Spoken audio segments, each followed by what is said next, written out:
Welcome to the $1 Million Equation Podcast, a podcast about the easiest, fastest way to build $1 million business based on the best-selling book, The $1 Million Equation. If you love business, each episode reveals all of the core fundamental essentials for growth. Now, here's your host, Richelle Shaw.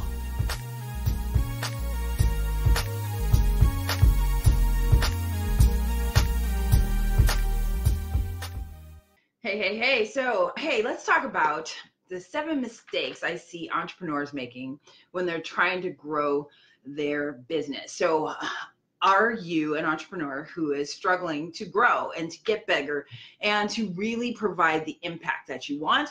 Or let's just be honest, get the money that you deserve, right? That you're working a whole lot of hard, but not getting the rewards that you think that you should be getting. Well, I'd love to talk to you about those 7 mistakes that I watch people make. My name is Richelle Shaw, and I'm the author of The $1 Million Equation, of Jackpot, How to Build $1 Million Business in Las Vegas Without the Casinos, and of The $1 Million Equation for Doctors, where we help them build their practices. And so where I've found the biggest mistakes that entrepreneurs make when they're trying to grow their business is that number 1 is that they are unclear about their message. They're unclear about really who they want to serve and what it is that they're doing. You know, what is your mission? It's never just about selling things. It's if you are not solving a problem, if you are not solving your customer's problem or your potential customer's problem, then you're going to have a hard time selling, and it's going to stagnate your growth. You can hustle only for so long, but at some point you need to be able to have a really great structure so that now everybody is clear about your mission. So what is my mission? My mission is that I want to see 1 million businesses hit $1 million in revenue. Why is that? Well, because less than 9% of all businesses ever grown, ever started, ever reached the $1 million level. That's crazy. Less than 9%. And less than 3% of women-owned businesses ever reached the $1 million level. So why are we in business? You know, being in business is to make money, right? But in order to make money, you have to create your mission and be very clear about who you're serving. So that's number 1. Number 2 is you need to really get clear about who your customer is and who you've chosen as your customer. So did you choose your customers? Yeah, you do. You actually choose them. A lot of times, you know, you choose them by allowing them to either bargain with you by just taking whoever comes to you instead of setting up a system, a sales choreography that you can get the customers that you actually want. So you need to be very clear on who you're going to take, the yes and the no. The ones that you say, absolutely not, I'm never going to take this kind of customer. But sometimes you take them because you feel like your revenue is stagnant and that you're not in the right place. So you just take any customer. I want to get you out of that habit, because choosing bad customers only creates a bad business.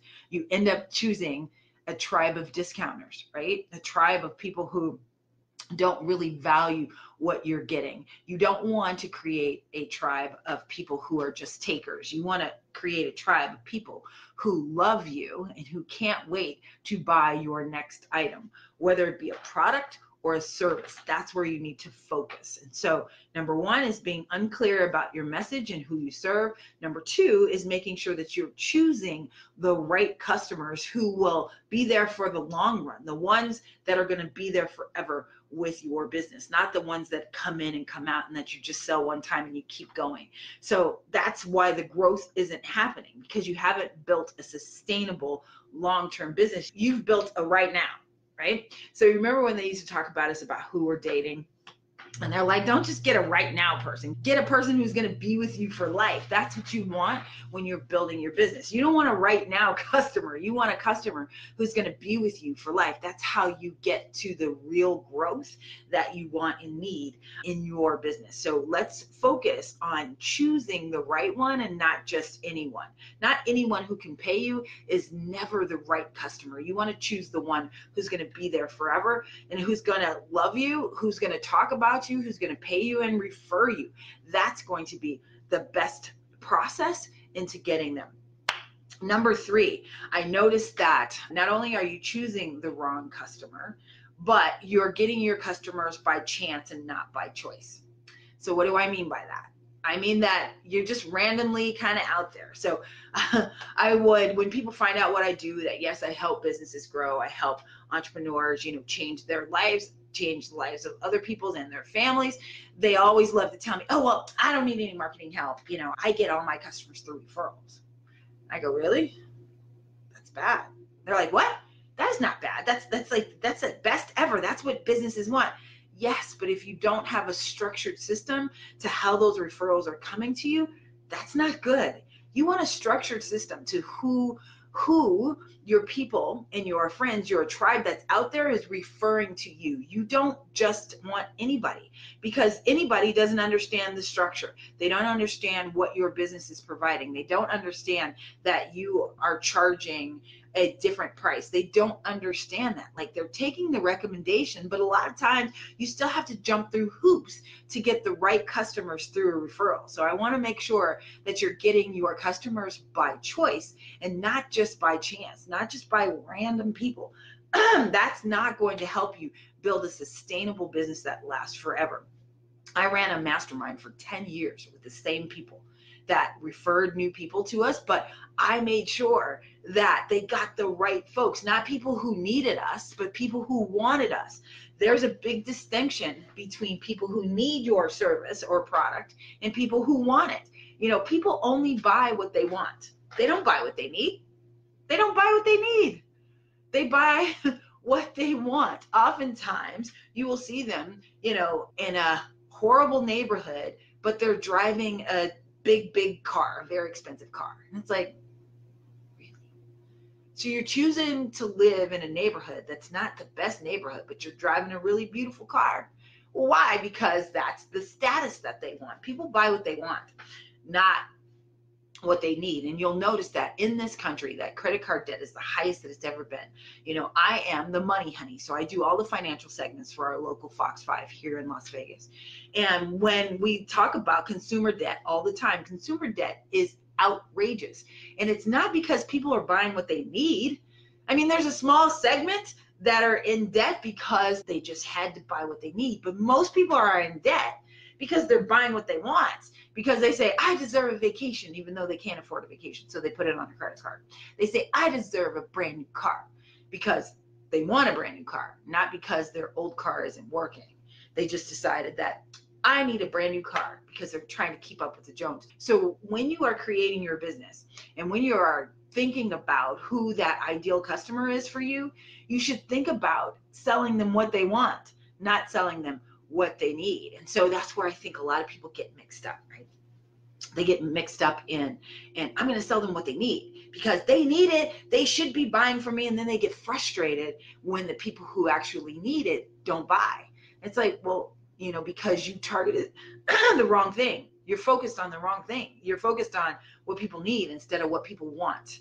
People buy what they want, not what they need, right? So I give the example all the time with a client of mine that is a physician. And, if people, when they have a headache, what do they want? They just want you to fix it. They want you to give them medicine so that their headache will go away. They're not thinking about, am I dehydrated? Do I need more water? Did I eat something really bad last night? Am I hungover? Should I stop drinking? Should I stop this thing? That's not what they're thinking about. They're just thinking, just fix the headache. They buy what they want, not what they need. Because if you really look at medicine doesn't really solve the problem. It just alleviates the symptoms. And so your business needs to solve the problem, not alleviate the symptoms. So that's number 3, is making sure that you are getting customers by choice, not just by chance. And how do you do that? Is making sure that you sell what they want, not what they need. Thank you so much for listening to my passion project and the $1 Million Equation podcast. Love what you're hearing? If you like it, I love it. So click the subscribe button to get each week your new favorite episode.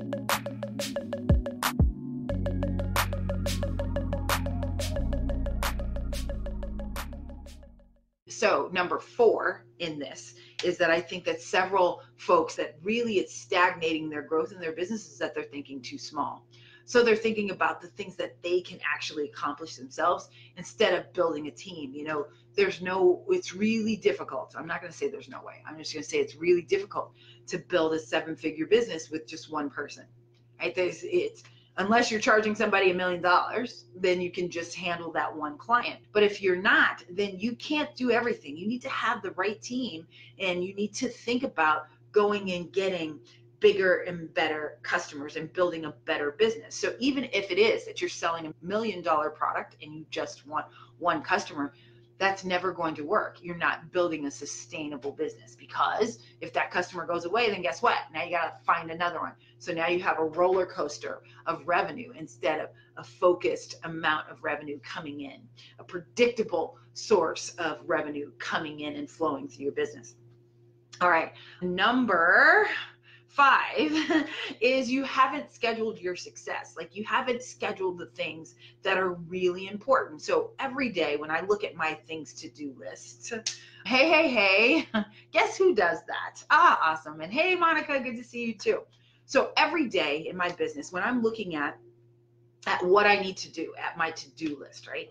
I'm not just looking at my to-do list and going randomly. Like, I'm scheduling my success. I start with my green pen. You know, everybody laughs at me because I have tons of green pens on my desk, but I start with my green pen and I look at my to-do list and I circle the things that are going to make me money right now. And I do those first so that I can always have revenue coming into the business. And then I secondly go to my future money, the money that's going to come in 2 months and 3 months, and making sure that I'm handling that process. And then lastly, I delegate out the minutia. I make sure that I'm not doing the things that I have to do every single day. I'm doing the things that somebody else can do for me, right? I'm having that done. And then I'm only doing the things that only I can do, which a lot of times is writing copy, closing sales.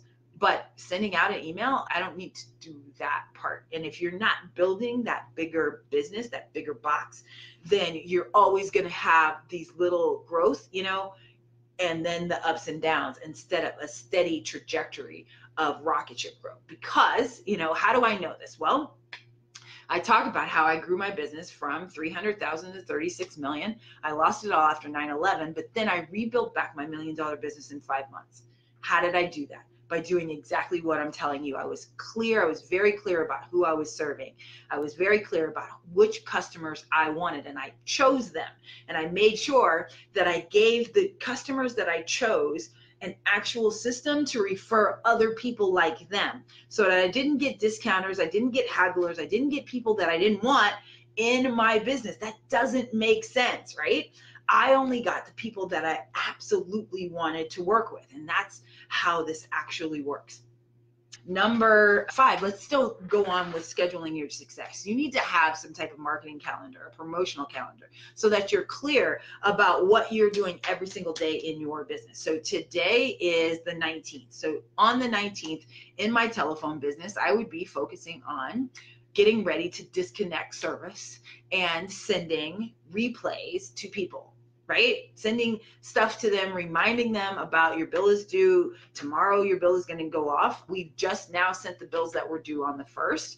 And I created a promotion for the 1st of the month. That's what's going on today. I knew every single day what I should be doing in my telephone business. And you need to know that too. You need to schedule your success. If you're not scheduling it, you're leaving it up to chance and random.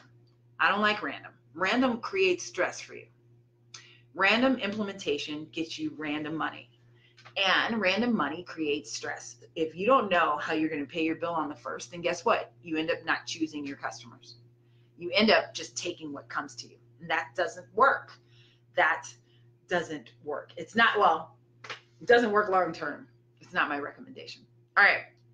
Number 6, focusing on the wrong things. So you need to be focused on the right metrics, of your business, on how much it costs you to acquire a customer. They say it on Shark Tank. You hear it on The Profit. You hear it all the time, because that's going to be your lifeline of the business. How much does it cost you to get a new customer? What is that? What is that? How much does it cost you to get a new customer? And when you get the new customer, right, how much does it cost you to keep them? And whatever that investment is, that's the investment that you can spend to acquire and keep acquiring. So I'll watch people that they will start and stop their marketing. Like, okay, so when you do that, then you start and stop your money. You realize that, right? You realize that. So I used to have this one client who he would sell a big job and then he wouldn't do anything else until he needed money again.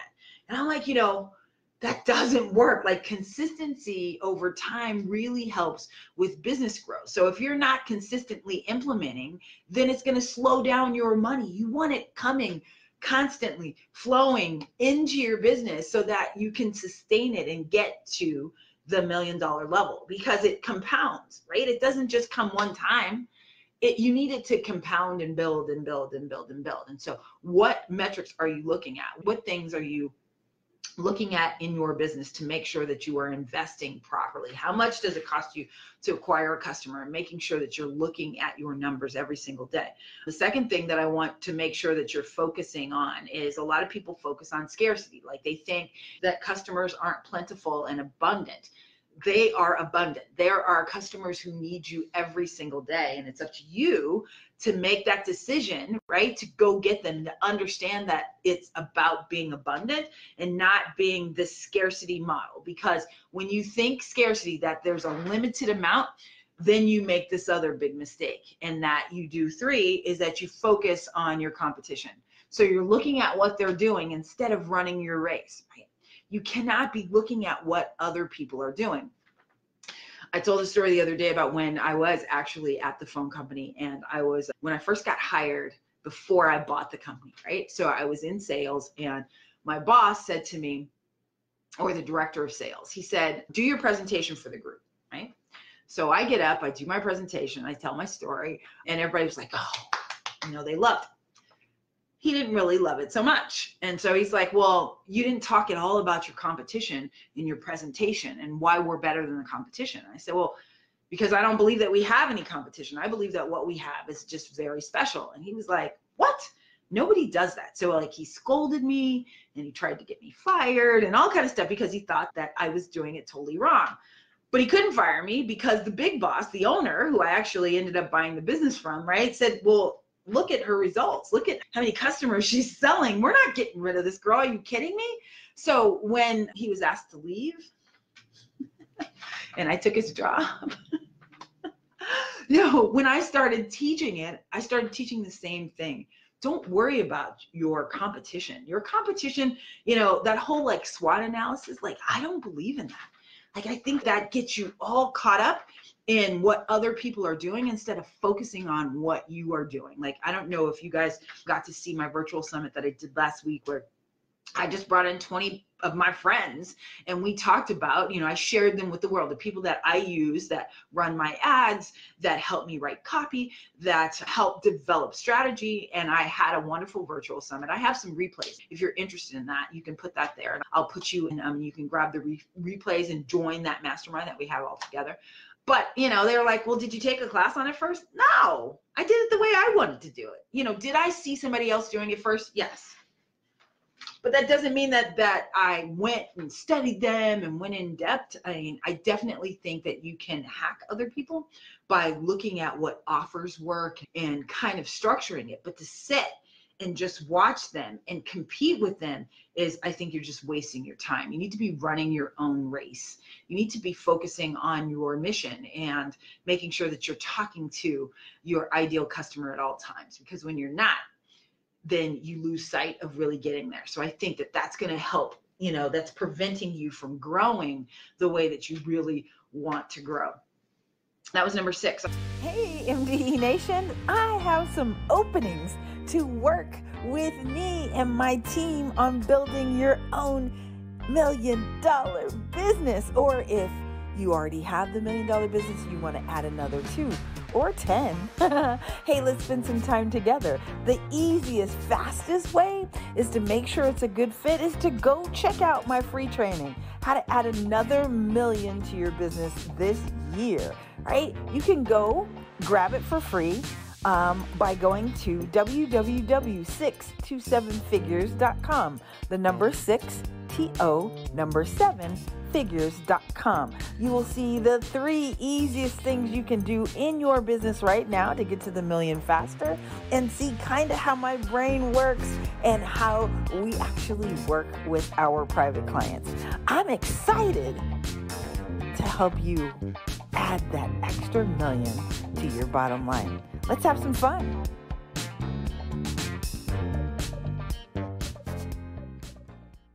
All right, number 7 is not structuring your business to work with the accelerators. So in the book, The $1 Million Equation, yes.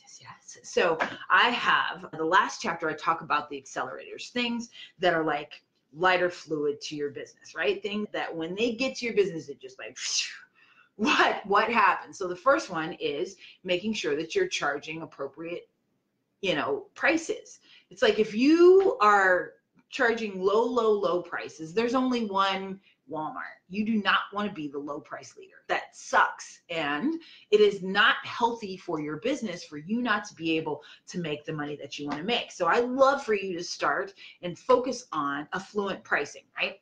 So I have a really fun 14-day challenge where we deep dive into your business and we just kind of, and we get through all of this stuff, but we create products for you and services for you that have an ascension ladder and that get the people paying more and more while they're with you. And then I have you create a bundle that's called an OMG bundle, an oh my God bundle. And they're like, well, what's that, Richelle? Well, it's like when somebody buys it, you go, right?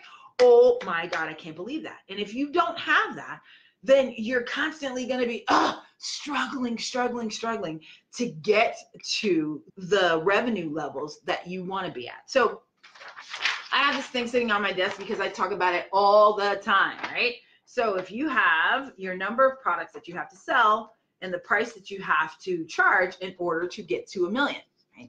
So if your pricing is something silly, down here at $100, okay, then you got to sell 10,000 of them over here. All right, so how are you going to sell 10,000 of them? Do you know 10,000 people? Right. So it's going to be really hard to get to the million if you're just selling the one thing for $100. So you need to make sure that each customer, that their lifetime value, remember we talked about the metrics just a few seconds ago, is somewhere up here between $10,000 a year or $1,000 a year, because you can reach 100 and you can reach 1,000 people. You can do that. So thank you, Nana. Oh my God, you can't believe that, right? You can reach that amount of customers and get to that million, but you can't do it if you're selling a $17 product. So you need to, number one, in the accelerators, focus on affluent pricing and getting that right right? Getting that right customer that wants what you have for the affluent pricing. There's Bentleys all the time. Yesterday, I saw the beautiful Bentley SUV. Have you seen that? I wanted it, right? But the reality set in, and I'm like, look, I have my Lexus SUV. It runs just like well, maybe not like the Bentley. But why was I going to buy the Bentley one? What is that about? But they are very focused on who they are targeting. They're targeting, those that have dispendable cash and that say, yeah, I still want an SUV. I don't want to be pretentious and ride in the convertible Bentley, the $300,000 one. I'd rather have the SUV. And so they created that for them. Give people what they want, not what they need, remember? Because if it was about getting people what they need, then we would all drive the same car. So last year, I spent 18 months just traveling around the country and speaking to entrepreneurs, right? And I would always do this little thing. And I would ask them, okay, what kind of car do you drive? And they would tell me, and there would always be a hotshot guy in there, right? And I'd say, I just want to know what kind of car you drive. And they would be like, I drive a convertible Mercedes, or I drive, an F-150 with the certain, all kind of stuff. And I'm like, what the hell is that? And so I would say, well, why do you drive that? Why don't you drive a Hyundai, right? Because if it's about buying what we need, then just get the cheapest car that there is available, right? That we need to get from here to there. It's never about that. The marketing of what you think that this car is going to give you, right, is what they're buying. They're not buying the thing. they're buying the result. So while you are creating your mission, you need to make sure that you're selling the result. And then that way you can get the affluent pricing. Yes, yes? Okay. Second thing, an accelerator that you need to focus on is continuity. You know, why do I love the telephone business? Why did I love the insurance business? Like, I still have an insurance agency that I partner with other folks because it gives you continuity, because you get paid every single month. So you need to figure out a way that you can put continuity in your business. Thank you for the likes. Thank you for the loves. I love you too. You need to figure out a way that you can put continuity in your business. So, you know, one of my really good friends owns a funeral home, and they put continuity in their funeral home. It's like, what? When people are dying, you only die once. You know, how are you getting people to pay you monthly for the funeral? And he's like, well, I changed my who. I changed who I was targeting so that I could get the right customer and I could start getting continuity. So you can put continuity, somebody to pay you every single month in any business, but it's one of those things that's going to change the trajectory of your business. It's not going to do like this. It's going to go like this. So one of the things that I pay for continuity in is I have a blow dry bar. And so I have my regular girl that I love that does my hair, color. She cuts my hair. She does that. But I only need to really see her once every 6 weeks, right? But monthly, I pay to go to the blow dry bar so that anytime I want to go and get my hair done, I can just go there. It costs me less than what I pay my girl that normally does it because, you know, these are kids straight out of cosmetology school. I'm in and out in 35 minutes. It takes me longer to drive there than it does for them to do my hair, and I'm done. But I pay that every single month because guess what? It's the result, right? I can always go whenever I want. It's not about, oh, I have to make an appointment. You know, with my regular girl who has been doing my hair for 20 years, by the way, I have to, you know, make sure that I've texted her early and we've got appointments scheduled out because it's hard to get in. She's so busy and she's so great at what she does. And the best use of her time is not washing and blow drying my hair, right? So I don't even own shampoo. Why? Because I'm going to the place with the unlimited.